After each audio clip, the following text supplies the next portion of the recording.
This program is made possible by 46% of non-retirees believe they can't afford to retire. American Senior Benefits agents help retirees find solutions aiding your journey to retirement and financial security. More at wichita.americanseniorbenefits.com. Moving can be stressful.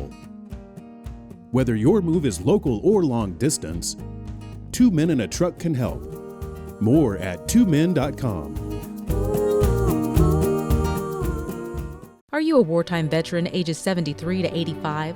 Did you know there are new rules that may affect your pension? Don't lose out on benefits you deserve.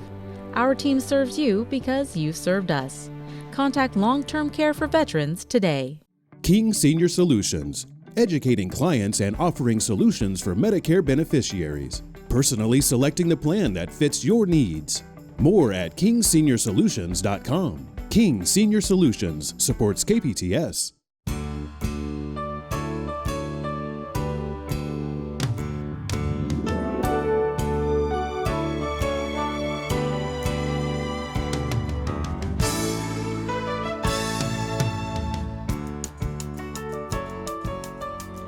Hello, I'm Katherine Ambrose, and this is Empowering Seniors.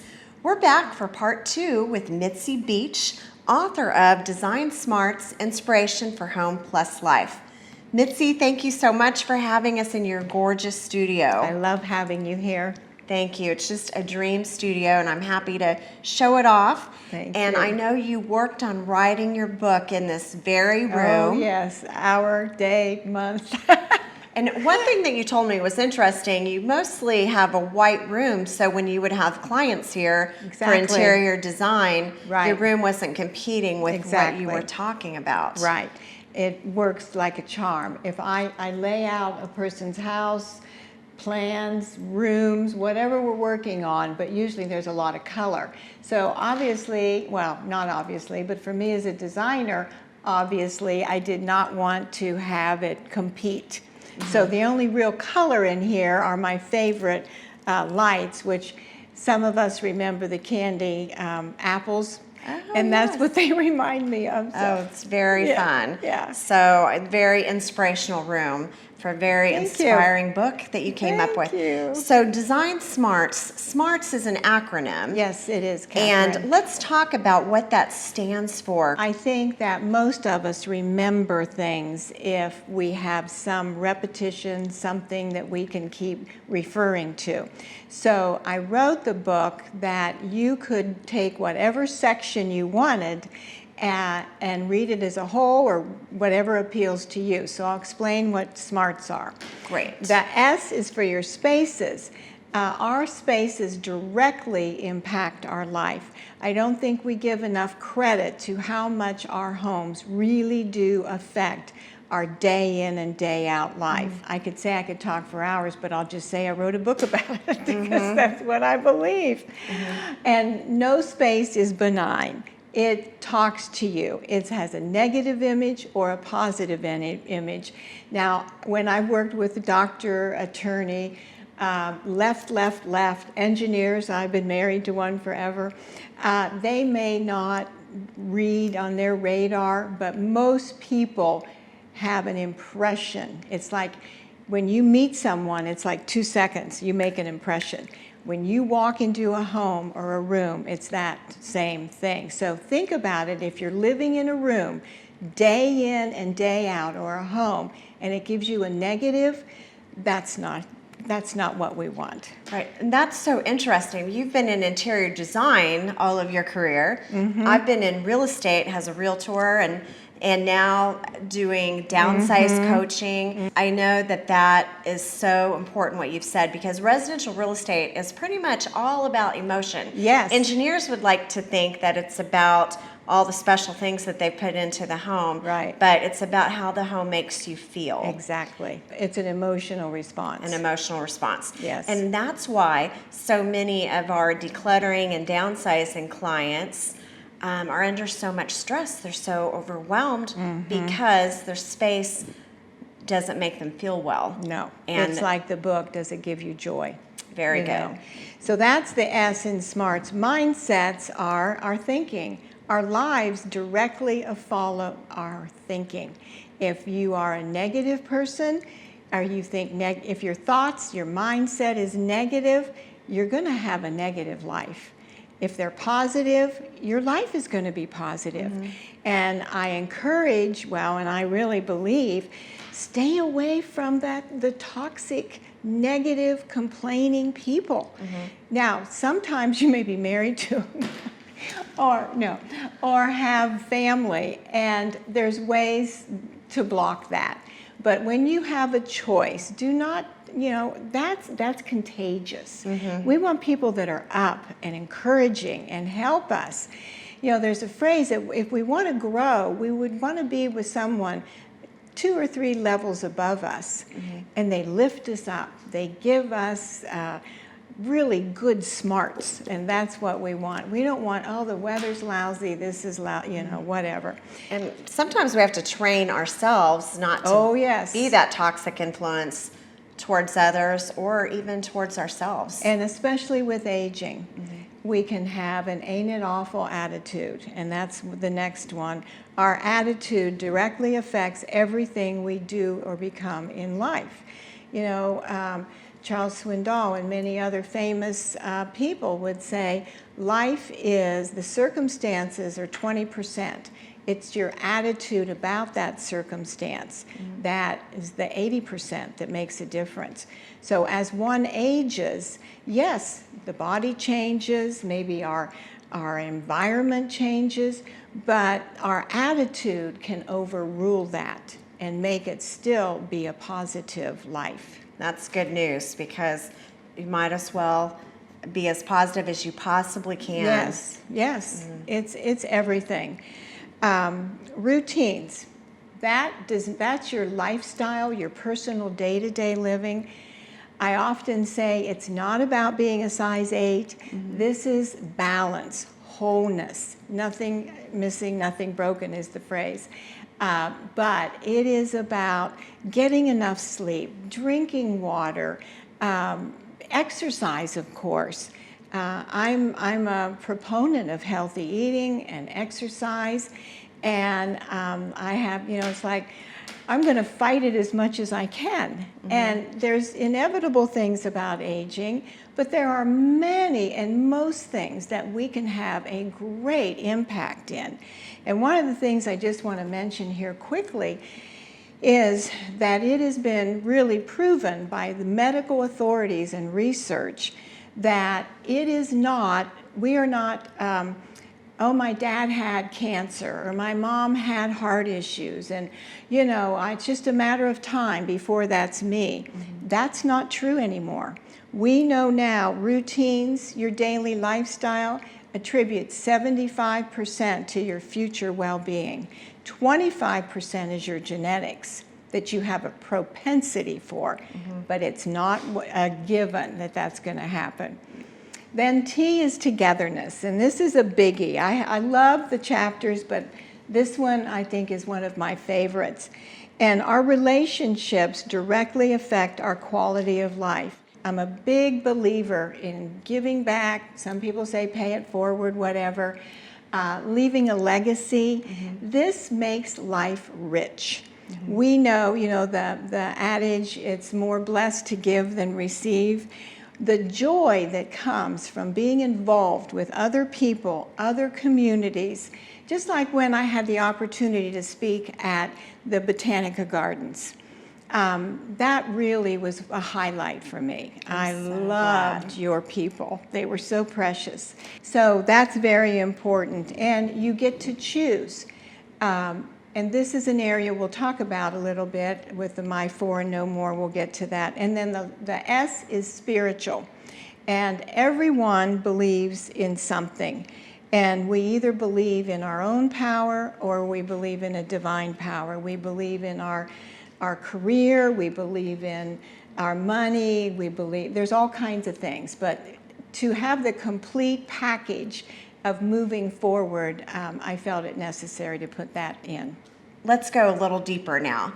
So Empowering Seniors is the name of our program. Yes. And when a person feels empowered, I believe they're acting out of confidence because they've Absolutely. gained knowledge. Yes. They've yes. plugged into resources, they've plugged into positive energy, Mm-hmm. and they've done their research and their due diligence, and they can make decisions rather with confidence. Exactly. And then that they'll takes feel the empowered. fear out. You're a spot on, Catherine. And then to break it all down in these chapters, I think is such great advice, because we talk a lot about in this stage of life, let's say 50 plus, that we are doing a lot of catching up. Right. We may have had grandparents or great-grandparents. Right. But until we start aging ourselves, or we're helping a loved one with aging issues, it's all new. It is, and we're the pioneers. This generation is changing aging more than any other generation. And I'm a very big proponent of studying trends and demographics. And one of the emphasis that I talk about, and I'm still shocked about, is that they didn't see us. And starting from World War II, the greatest generation, the baby boomers were just exploding in America. So all through these different stages, it's like they never saw us. And I went to Ohio University from a little 12,000 person town in Ohio to 18,000 in Ohio U, in Athens, Ohio. And it freaked me out because at the orientation, they said, look at the person at your right, look at the person at your left. One or two of you will not be here. They had to flunk us out because they didn't have room for us. And now we keep going into the aging part. As far as housing, where are we in housing for the different ages? They're finally catching up. But this is why we're the pioneers. We're aging differently than any other generation before us. And so we're learning as we go. And so my hope is that this book will help encourage people to learn things. I often say, not by my mistakes, because I've been through a lot of these stages, but if the stuff in this book can make people think and do it in a different way, why isn't that a win-win? Knowledge is power. We don't know what we don't know. With life expectancy dramatically increasing, people have to make choices with a longer future in mind than they've ever had to before. Baby boomers started turning 65 a few years back, and now 10,000 baby boomers a day hit that number. On this graph, you can see the steep rise of that first wave of aging boomers as they turn 65, and also the rise of their parents' generation as they turn 85. And did you know that there are more centenarians living today than ever before? In the United States has more people that have celebrated their 100th birthday than any other country. In fact, the U.S. Census had to create a brand new category called super centenarians. That's for the folks that live to be 115 or more. So how do we maintain the best quality of life? There are 3 keys to empowered aging: resourcefulness, adaptability, and positivity. So resourcefulness, that's you, watching programs like this, attending seminars, reading, and doing your own research. People who are resourceful, with or without financial means even, live longer, and not just longer, but longer, more satisfied lives. Adaptability. We're all adaptable. Just some are more adaptable than others. It's like a scale. Regardless of health or circumstances, it's a matter of opting to be content and happy. And how do you do that? Positivity. Academics call it positive cognition. And all that really means is, do you have a positive frame of reference or a negative frame of reference? Are you optimistic or are you pessimistic? A negative Nelly is not going to live as successfully and as empowered as someone who is able to reframe things more positively. Well, you've been thinking about this for a long time because you've been a certified aging in place specialist since the 90s. And this is something that you have really been talking about all over the United States. And so you've given it a lot of thought, and so there is a guide available, the show, and many different things are out there to help people better prepare. Yes. And you're talking specifically about people that are aging today, and especially the boomers, that American individuals just aren't prepared. Right. And so we are definitely going into uncharted territory. Exactly. And we want to be equipped with knowledge, and that empowers us with your whole series and all, which is a beautiful thing, Katherine. But I believe, in addition to what you're doing, that preparation for aging needs to start in your 50s and 60s, because what we do today will determine what our life is like 5 years from now.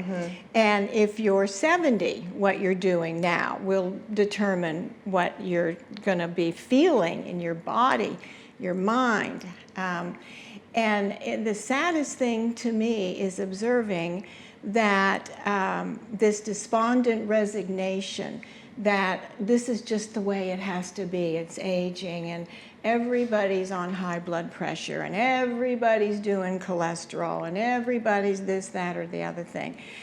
And I just give it a no. It doesn't have to be that way. What can it be instead of that despondent? How did you phrase that? Instead of despondent resignation, we want to live a life with hopeful expectation. That's great. And we can do that. And that's what we do throughout our lives. We think about kindergarten, getting to ride the bus, elementary school, and all the things that we do all throughout our life. And that if we can hang on to hopeful expectation, that's going to give us the positive mindset to move forward. It's all about mindset. And it'll make us not be one of those toxic people that no one wants to hang around with. Yes. And that we can have a good legacy and be uplifting to our friends and family that surround us. And be the example for them. Be the role model for aging. And one of the biggest compliments I can ever receive is when somebody says, I want to do what you're doing. I want to feel that way. And so I think we have a responsibility, in a way, to be that person, to lead others in a direction that is different. Like I said, we're the pioneers. So pioneers have a lot of courage, and we do. Awesome. Courage. We can instill courage and hopeful expectations within ourselves and in those around us with a life-giving attitude. That's an attitude that lifts and empowers and encourages.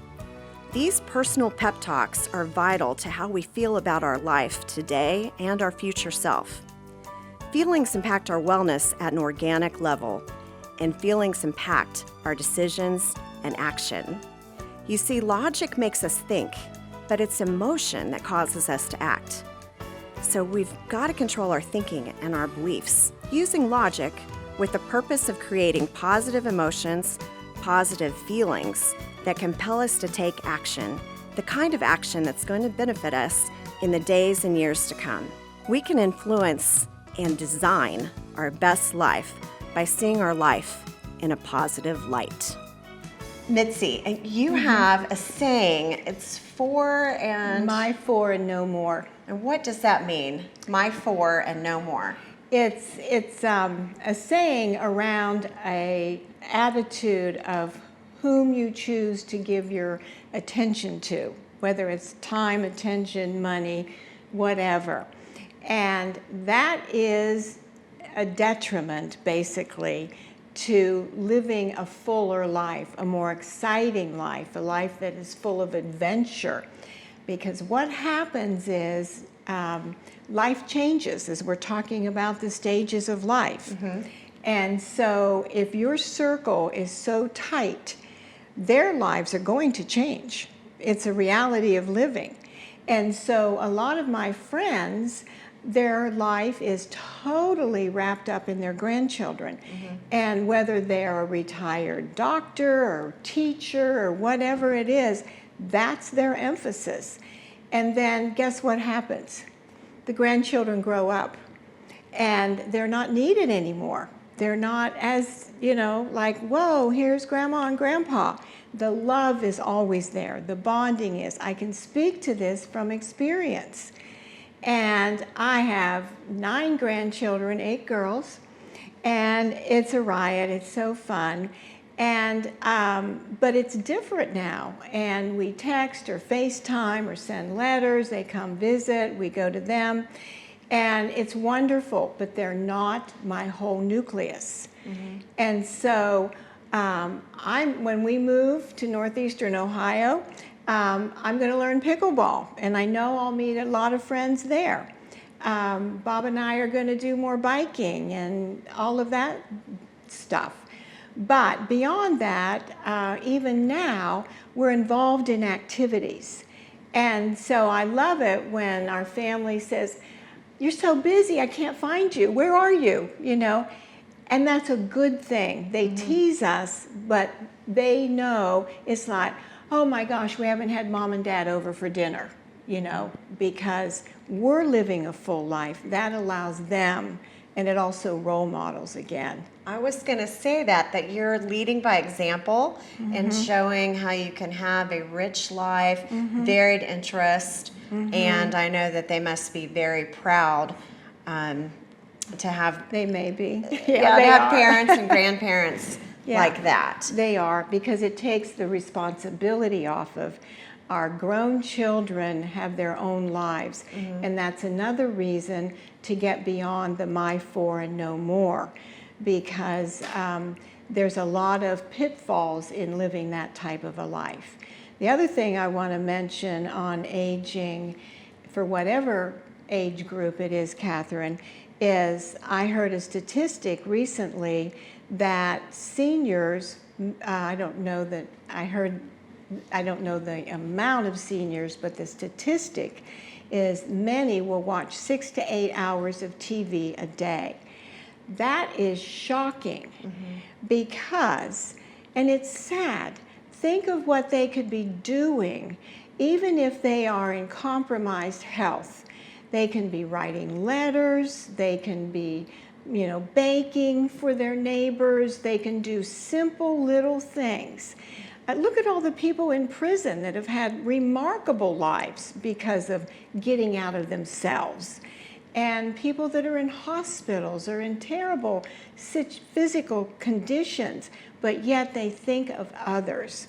And that changes their life and it changes others' lives. So that's one of the reasons I think the Togetherness chapter section is so critically important. My mom and dad they were depression. And they had no money, really. No one did then. There's stories about my dad. They were farmers in Ohio, and they raised hogs. And winter was tough, this one winter. And my grandpa heard about a family up the hill, all the snow, had no food. And my dad tells us that they were butchering a hog, and my dad said, "Oh, good, we're going to have bacon and ham." He goes, no, we're going up the hill and give to the family, even though they went without. Now, that's an extreme, but it still says without any money, which they didn't have, they didn't have resources, they still were giving. And my mom, up until her 90s, we used to joke, she would put her tennis shoes on in her late 80s and into her 90s and go to the community center, help cook, and she'd say, "And I get into trouble because I give the kids more cookies than they're supposed to have." But what did that do? That kept her young. It got her out of the house.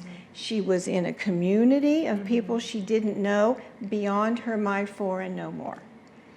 Very good. So 4 no more could be like the 4 people or 3 people that you hang around with the most. Or 8 or 10, but it's just a tight circle. And not expanding. Right. You don't move out of that. And use your giftings. Okay. So giftings. As we go through our life, we're gaining skills, experience, wisdom. And if we can share that with people, It gives us joy. gives us joy. Yeah. We'll often quote the book, when you're downsizing, and Marie Kondo's book, Does It Give You Joy? Using your giftings is one of the most joyful things we can do. Right now, I'm in a lot of joy. I'm enjoying this because I'm happy that you asked me to speak about something that I believe is my gifting. So I'm using it, and it makes me happy.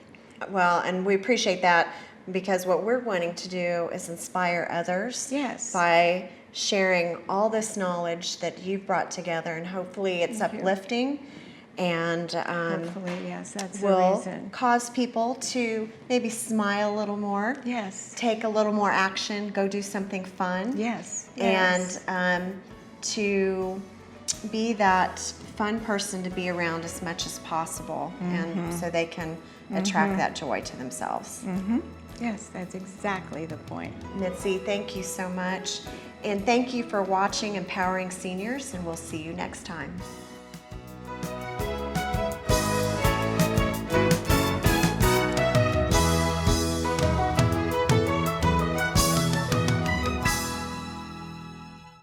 This program is made possible by 46% of non-retirees believe they can't afford to retire. American Senior Benefits agents help retirees find solutions aiding your journey to retirement and financial security. More at wichita.americanseniorbenefits.com. Moving can be stressful. Whether your move is local or long distance, 2 Men in a Truck can help. More at 2men.com. Are you a wartime veteran ages 73 to 85? Did you know there are new rules that may affect your pension? Don't lose out on benefits you deserve. Our team serves you because you served us. Contact Long-Term Care for Veterans today. King Senior Solutions, educating clients and offering solutions for Medicare beneficiaries. Personally selecting the plan that fits your needs. More at kingsseniorsolutions.com. King Senior Solutions supports KPTS.